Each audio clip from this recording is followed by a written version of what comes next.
आज इस वीडियो में चर्चा कर लेते हैं बीए फाइनल ईयर्स HI05 की। जिस प्रकार आपको मैंने बताया था ना PS05 में, मैंने आपको क्या बताया था? मैंने आपको यही बताया था आतंकवाद, वैश्वीकरण और ये बताया था शीत युद्ध।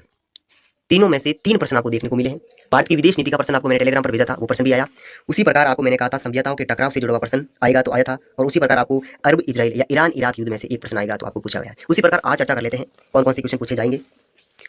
तो खंड ऐसे चर्चा शुरू करते हैं। साथ ही वीडियो को लाइक और इस क्लास को शेयर जरूर कीजिएगा और चैनल को सब्सक्राइब करते हुए ऑल नोटिफिकेशन की घंटी को ऑन भी जरूर करना है।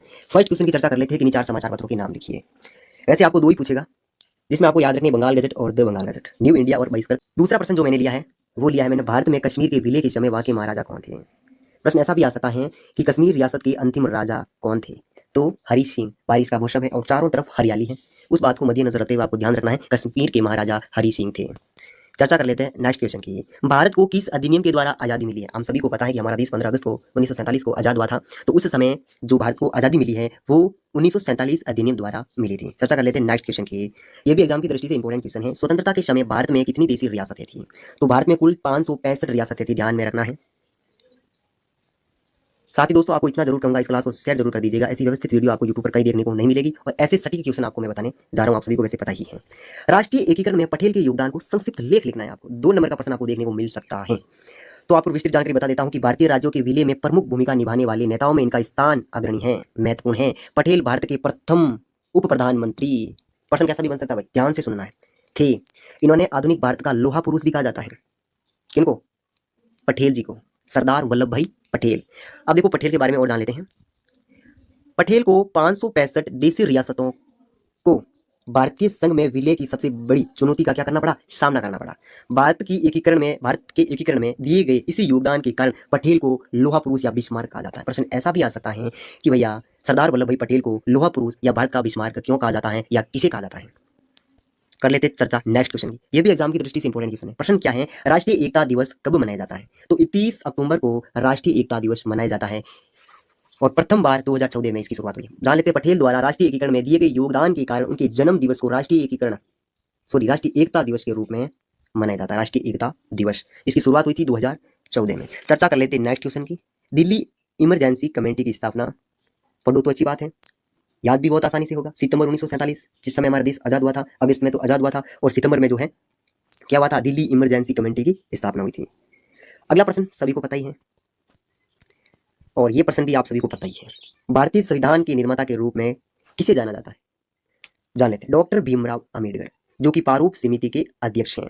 संविधान निर्माण में दिए गए योगदान के कारण इनको आधुनिक मनु, भारतीय संविधान का पिता भी कहा जाता है।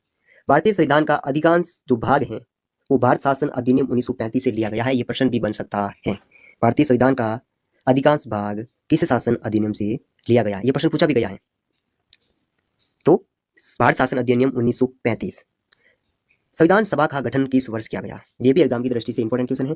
कैबिनेट मिशन द्वारा नवंबर 1946 में संविधान सभा का क्या हुआ था? गठन हुआ था और पहली बैठक हुई थी 9 दिसंबर को। नेक्स्ट क्वेश्चन की चर्चा कर लेते हैं। ये प्रश्न भी बहुत बढ़िया प्रश्न है, इंपॉर्टेंट क्वेश्चन है। इसमें पूछा गया है, प्रश्न ऐसा भी आ सकता है कि 42वें संविधान संशोधन अधिनियम 1976 द्वारा संविधान में कौन से शब्द जोड़े गए हैं? तो समाजवाद है, पंथ निरपेक्ष शब्द को जोड़ा गया है इस अधिनियम द्वारा। तो 42वें संविधान संशोधन अधिनियम 1976 द्वारा। जान लेते हैं नेक्स्ट क्वेश्चन की। भारतीय संविधान सभा के स्थायी अध्यक्ष कौन थे? तो डॉक्टर सच्चिदानंद सिन्हा। यह प्रश्न एग्जाम की दृष्टि से इंपॉर्टेंट है भैया। विधि का शासन, विधि का शासन क्या है? अब देखना, विधि का शासन क्या है? ऐसी व्यवस्था जिसमें शासन निर्माण विधि के अनुसार हो, शासन सत्यों का निर्धारण भी किस अनुसार हो? विधि के अनुसार हो, एवं सत्य का प्रयोग भी किसके अनुसार हो? विधि के अनुसार हो। ऐसी व्यवस्था को क्या कहा जाता है? विधि का शासन कहा जाता है। यानी कि ऐसी व्यवस्था जिसमें शासन का निर्माण भी विधि के अनुसार हो, निर्धारण भी किसके अनुसार हो? विधि के अनुसार हो, और सत्यों का प्रयोग भी किसके अनुसार हो? विधि के अनुसार हो, तो वही शासन क्या कहलाता है? विधि का शासन कहलाता है। भारतीय संविधान कब लागू हुआ? 26 जनवरी 1950, सभी को पता ही है। ये प्रश्न भी इंपॉर्टेंट क्वेश्चन है भाई। भारत में प्रतिवर्ष शिक्षक दिवस 5 सितंबर को मनाया जाता है, ठीक है ना? लेकिन क्यों मनाया जाता है ये चर्चा कर लेते हैं। भारत रत्न से सम्मानित और देश के पहले उपराष्ट्रपति, ध्यान रखना, देश के पहले उपराष्ट्रपति डॉक्टर सर्वपल्ली राधाकृष्णन, ठीक है ना? तो उनके जन्मदिन पर यह मनाया जाता है, जो शिक्षक दिवस मनाया जाता है। और इनकी शुरुआत भी इन्हीं के आग्रह से हुई थी, ये ध्यान रखना है। चर्चा कर लेते हैं नेक्स्ट क्वेश्चन की। भारत में सर्वोच्च न्यायालय के न्यायाधीशों की नियुक्ति कौन करता है? करती नहीं, करता है, ठीक है। तो भारत में मुख्य न्यायाधीशों की नियुक्ति भारत के राष्ट्रपति द्वारा संविधान के अनुच्छेद 124 के खंड 2 के तहत करता है, और सर्वोच्च न्यायालय के जो अन्य न्यायाधीश है उनकी नियुक्ति मुख्य न्यायाधीशों के परामर्श पर राष्ट्रपति करता है। जान लेते हैं नेक्स्ट क्वेश्चन। ये प्रश्न एग्जाम के लिए बड़ा प्रश्न भी बन सकता है, लघुत्रात्मक प्रश्न भी बन सकता है। भारतीय संविधान की दो विशेषता बताइए। तो विश्व का विशालतम संविधान है और लिखित व निर्मित संविधान है। नीति निर्देशक तत्व जो कि आयरलैंड के संविधान से दिया गया। अब हरित क्रांति और श्वेत क्रांति से जुड़ा हुआ प्रश्न आपको देखने को मिल सकता है। जान लेते हैं हरित क्रांति का जनक भी आएगा, सब बढ़ेंगे। उन्नत किस्मों के बीज, उर्वरकों तथा कीटनाशकों के प्रयोग द्वारा कृषि उत्पादकता में होने वाली वृद्धि क्या है? हरित क्रांति है। और इनके वैज्ञानिक जो है वो जर्मन वैज्ञानिक है नॉर्मन बोरलॉग, ठीक है ना। कौन है? Norman Borlaug. नेक्स्ट क्वेश्चन, प्रणेता कौन है? तो विनोबा भावे। तो इससे जानकारी पढ़ लेते हैं। विनोबा भावे से जुड़ा प्रश्न आपको देखने को मिल सकता है।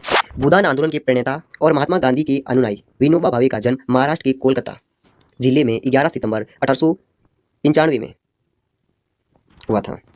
इन्होंने सर्वोदय समाज की स्थापना की थी मार्च 1948, यानी देश आजाद होने से एक वर्ष बाद। अगस्त 1947 में आजाद हुआ था, मार्च 1948 में स्थापना की थी। भूदान आंदोलन को रक्तहीन क्रांति भी कहा जाता है। प्रश्न ऐसा आ सकता है भूदान आंदोलन के बारे में लिखिए। तो भूदान आंदोलन के बारे में आप विनोबा भावे के बारे में लिख सकते हैं, ये प्रणेता थे, ठीक है ना। उसके बाद में आप लिख सकते हैं ये भूदान आंदोलन जिसे रक्तहीन क्रांति भी कहा जाता है, एक स्वैच्छिक भूमि वितरण और भूमि सुधार और वितरण आंदोलन था ये, और 1951 में तेलंगाना के गाँव में हुआ था, पोचमपल्ली गाँव में हुआ था, ठीक है ना। जान लेते हैं नेक्स्ट क्वेश्चन की सत्य शोधक सभा ज्योतिबा फूले। ये प्रश्न भी एग्जाम की दृष्टि से पूछा जा सकता है। तो इसकी स्थापना हुई थी सितंबर 1873 में। किसने की थी? महात्मा ज्योतिबा फूले द्वारा की थी। इसका प्रमुख उद्देश्य ध्यान रखना है, इनका प्रमुख उद्देश्य था शूद्रों व अति शूद्रों को पुजारी, पुरोहितों व सुदखोर की सामाजिक व सांस्कृतिक मुक्ति दिलाना, और उनको क्या देना? शिक्षा के लिए क्या करना? प्रोत्साहन करना। सत्य शोधक सभा के संस्थापक ज्योतिबा फूले द्वारा ये जो की गई थी, ये उनका जो है मुख्य उद्देश्य था। जान लेते हैं बिजोलिया किसान आंदोलन के बारे में। एग्जाम की दृष्टि से मोस्ट इंपोर्टेंट क्वेश्चन है। इनके प्रमुख बिजोली किसान आंदोलन का जो नेतृत्व किसने किसने किया था वो कर लेते हैं। इसका प्रमुख नेतृत्व जो है वो किया था साधु सीताराम दास, विजय सिंह पथिक और माणिक्यलाल वर्मा। यहाँ पर क्या होगा? माणिक्यलाल वर्मा, ठीक है ना। शुरू हुआ था और इसकी समाप्ति हो गई थी 1941 में, ध्यान रखना था, ठीक है ना। प्रथम पंचवर्षीय योजना कब लागू हुई? पंचवर्षीय योजना से जुड़ा हुआ प्रश्न, प्रथम द्वितीय पंचवर्षीय योजना के बारे में विस्तृत पढ़े और सारी की सारी पंचवर्षीय योजना के बारे में थोड़ा थोड़ा जानकारी जरूर लेना है। प्रश्न एग्जाम में देखने को मिल सकता है। भारत में प्रथम प्रधानमंत्री पंडित जवाहरलाल नेहरू द्वारा 1951 में प्रथम पंचवर्षीय योजना की शुरुआत की थी। भारत में योजना आयोग का गठन, अब योजना आयोग को नीति आयोग के नाम से जाना जाता है, और ये हुआ था 2015 में हुआ था ना। योजना आयोग को नीति आयोग के नाम से जाना जाता है। नीति आयोग का अध्यक्ष प्रधानमंत्री होता है, और नीति आयोग के प्रथम अध्यक्ष ही योजना आयोग के प्रथम अध्यक्ष हैं और प्रथम प्रधानमंत्री ही है। श्वेत क्रांति क्या है? श्वेत क्रांति को ऑपरेशन फ्लड के नाम से भी जाना जाता है, ठीक है ना। इस क्रांति के जनक को ध्यान रखना है, ठीक है ना। और ये इसकी शुरुआत हुई है जिसमें भारत के दूध उत्पादन में तेजी से वृद्धि हुई है, और गुजरात में स्थापित अमूल दूध उत्पादन कंपनी के संस्थापक ये थे। आज जो अमूल दूध की कंपनी चल रही है ना, उसके वर्गीस कुरियन, ठीक है ना, श्वेत क्रांति के जनक। द्वितीय पंचवर्षीय योजना की शुरुआत 56 से 61 तक है। प्रथम औद्योगिक नीति कब बनी? तो भारत सरकार ने 6 अप्रैल 1948 को अपनी प्रथम औद्योगिक नीति की क्या की गई? घोषणा। बैंकों की राष्ट्रीयकरण से आप क्या समझते हैं? तो आपको इसके बारे में बताना है। अगला प्रश्न, उदारीकरण से आप क्या समझते हैं? तो आप देख सकते हैं उदारीकरण शब्द का अर्थ है कि कुछ निजी व्यक्तिगत गतिविधियों से प्रतिबंध हटाना जो आमतौर पर आर्थिक प्रणाली से संबंधित है। अगला प्रश्न है नाम, NEM के बारे में आप क्या जानते हैं? प्रश्न ऐसा भी आ सकता है निर्गुट, यहाँ पर निर्गुट होगा ना, निर्गुट आंदोलन पर एक टिप्पणी लिखी है, ठीक है ना। जान लेते हैं निर्गुट आंदोलन के बारे में थोड़ा। नाम का पूरा नाम नॉन अलाइंड मूवमेंट है, जिसको गुट निरपेक्ष आंदोलन भी कहा जाता है। इस आंदोलन का जो प्रथम सम्मेलन वो हुआ था आपका 1961 में बेलग्रेड में हुआ था। 25 राष्ट्र हैं इसमें, और वर्तमान में 120 राष्ट्र हैं, ये ध्यान में रखना है। गुट निरपेक्ष आंदोलन के दो संस्थापक, अब भारत, इंडोनेशिया और युगोस्लाविया, इनके प्रमुख सदस्य हैं। लाल बहादुर शास्त्री के बारे में देखा जाए तो लाल बहादुर शास्त्री भारत के दूसरे प्रधानमंत्री। इन्होंने असहयोग आंदोलन, दांडी जो मार्च में हुई थी, भारत छोड़ो आंदोलन में इनका जो महत्वपूर्ण योगदान है। इन्होंने भारतीय किसानों युवाओं का मनोबल बढ़ाने के लिए जय जवान जय किसान का नारा दिया था। अगला प्रश्न है निर्गुट आंदोलन के प्रमुख नेता। तो भारत के, इंडोनेशिया, युगोस्लाविया के जो प्रमुख नेता हैं आप देख सकते हैं, इन्होंने जो है महत्वपूर्ण भूमिका निभाई है। अगला प्रश्न है भारत चीन युद्ध के क्या परिणाम रहे? इंपॉर्टेंट क्वेश्चन है। भारत ने फॉरवर्ड नीति को त्याग दिया और 90,000 वर्ग किलोमीटर पर अपना कब्जा क्या रखा, कायम रखा, और उसी प्रकार 48,000 वर्ग किलोमीटर तक चीन ने अपना नियंत्रण बरकरार रखा। जान लेते हैं नेक्स्ट क्वेश्चन, सार्क का मुख्यालय जो आपके कहाँ पर है? काठमांडू, नेपाल में। 1985 में दक्षिणी एशियाई क्षेत्रीय सहयोग संगठन, इसका पूरा नाम है सार्क, की स्थापना हुई थी 1985 में। 8 देशों का एक संगठन है। इसका मुख्यालय कहाँ पर है? काठमांडू में, नेपाल में, जिसे सचिवालय भी कहा जाता है। अगला प्रश्न भी एग्जाम की दृष्टि से इंपॉर्टेंट है। WTO की स्थापना कब की गई? इसका पूरा नाम है विश्व व्यापार संगठन।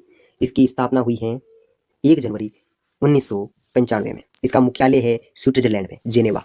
वर्तमान में इसके 164 सदस्य देश हैं। राम राज्य परिषद की स्थापना 1950 में हुई है। किन्हीं 2 महिला नेताओं के नाम लिखिए। मोस्ट इंपोर्टेंट क्वेश्चन है भैया एग्जाम की दृष्टि से। इंदिरा गांधी और प्रतिभा पाटिल। भारत की प्रथम महिला प्रधानमंत्री इंदिरा गांधी ने देश के लिए, ये जो है लोकप्रिय नेताओं में से एक हैं, प्रतिभा पाटिल, भारत के राष्ट्रपति पद पर रहने वाली प्रथम महिला। और 2 स्वतंत्र सेनानियों की बात करें महिलाओं की तो रानी लक्ष्मीबाई और सरोजिनी नायडू है। उसके बाद में सिटू, पंचशील और प्रिवी पर्स क्या है, इसके बारे में भी आपको पढ़ना है। अब चर्चा कर लेते हैं यहाँ से प्रश्नों की। लघुत्रात्मक और निबंधात्मक क्वेश्चन। वैसे आपको निबंधात्मक और लघुत्रात्मक प्रश्न जब आप किताब खोलेंगे ना, बहुत सारे क्वेश्चन आपको देखने को मिलेंगे। यहाँ से चर्चा कर लेते हैं कि एग्जाम की दृष्टि से कौन सा पूछा जा सकता है। वल्लभ भाई पटेल को लोहा पुरुष के बारे में आपको पढ़ना है। वैसे सारे के सारे इंपॉर्टेंट हैं। उसके बाद में भारतीय संविधान की प्रमुख विशेषता, मौलिक अधिकार एवं मौलिक कर्तव्य में अंतर, भारतीय संविधान की नीति निर्देशक तत्व। उसके बाद में आपको संविधान संशोधन की प्रक्रिया और भारत में भूदान आंदोलन के बारे में आपको पढ़ना है। चर्चा कर लेते हैं। और वैसे आपको टेलीग्राम पर मैं और बताऊंगा इसके बारे में कौन सा क्वेश्चन है, कुछ पॉइंट के बारे में आपको भी बताऊंगा। हरित क्रांति के बारे में, श्वेत क्रांति के बारे में थोड़ा पढ़ना है। पंजाब किसान आंदोलन और श्रीकाकुलम किसान आंदोलन के बारे में, पंचवर्षीय योजना के बारे में विस्तृत पढ़ो।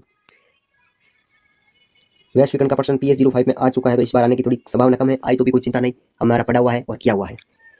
उसके बाद में आपको प्रश्न पढ़ना है नेहरू के काल में विदेश नीति पर प्रकाश। ठीक है ना, यहाँ से देख लेते हैं। बाकी चर्चा करने वाले हैं टेलीग्राम चैनल, व्हाट्सएप ग्रुप पर। भारत के प्रमुख राजनीतिक दलों के बारे में पढ़ना है। और ये जो प्रश्न है स्वतंत्रता के बाद भारत के संचार साधनों के विकास के बारे में, भारतीय महिलाओं के समक्ष चुनौती, भारतीय राजनीतिक महिलाओं के बारे में, दोनों में से एक प्रश्न आ सकता है, तीनों में से। और संचार के साधन और रेलवे के विकास के बारे में, दोनों में से एक प्रश्न आ सकता है। बेरोजगारी से जुड़ा प्रश्न, यानी कि ये प्रश्न आपको पढ़ने हैं। पढ़ेंगे तो आपको समझ में आ जाएगा। बाकी अपन पॉइंट कौन कौन से पढ़ने वो भी चर्चा करेंगे टेलीग्राम पर। तो वीडियो को लाइक, शेयर और सब्सक्राइब करते हुए तैयारी कीजिए। जय हिंद।